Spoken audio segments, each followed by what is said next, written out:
सम्पूर्णमा नमस्कार। मैले आज चाहिँ मोबाइलबाट कसरी डेस्कटप भर्सनमा मेरो सेयरबाट आइपिओ भर्ने त्यो कुरा बताउन गइरहेको छु। क्रोममा गएर हामीले डेस्कटप भर्सन चुज गरिसकेपछि मेरो सेयर खोल्ने। मेरो सेयर खोलिसकेपछि आफूले मेरो सेयरको खाता कुन ब्याङ्कमा खोलेका छौँ त्यो ब्याङ्क चुज गर्ने। हाम्रो चाहिँ ग्लोबल आइएमईको हुनाले ग्लोबल आइएमईमा चुज गर्दैछु। ग्लोबल आइएमई क्यापिटल चुज गर्ने, युजर नेम इनपुट गर्ने। युजर नेम हजुरहरूलाई ब्याङ्कले दिइसकेको हुन्छ, मेलमा पनि आएको हुन्छ, त्यो हेरेर हामीले लगइन गर्न सक्छौँ। युजर नेम र पासवर्ड हालिसकेपछि हाम्रो मोबाइलमै डेस्कटप भर्सनमा खुलिसकेको छ। यता 3 डटमा जाने, लेफ्ट साइडतिर 3 डटमा गएर माई आसबामा क्लिक गर्ने। एप्लाई फर इस्यु यहाँ 2वटा देखाएको छ।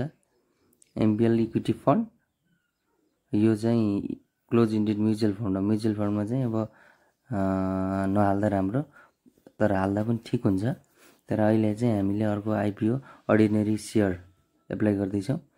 त्यसमा क्लिक गरिसकेपछि हामीले तल जाउँ, ब्याङ्क चुज गर्नुपर्ने हुन्छ अनि एकाउन्ट नम्बर त्यहीँ उपलब्ध हुन्छ, क्लिक गर्ने। अनि किता एप्लाई कितामा चाहिँ हामीले 10 किता नै हाल्दा राम्रो हुन्छ।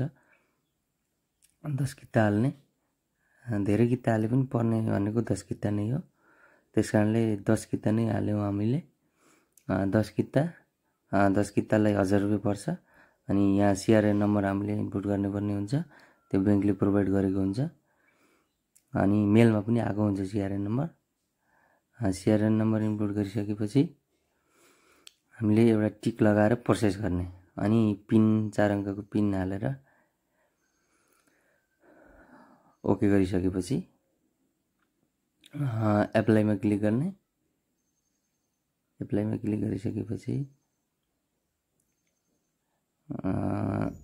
Share has been apply successfully भनेर हरियो कलरमा टिक आएको हुन्छ।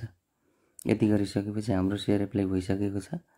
अब हामीले फेरि हेर्नको लागि माथि एप्लिकेसन रिपोर्टमा गएर सेयर एप्लाई भयो कि नै रिपोर्टमा हेर्न सक्छौँ।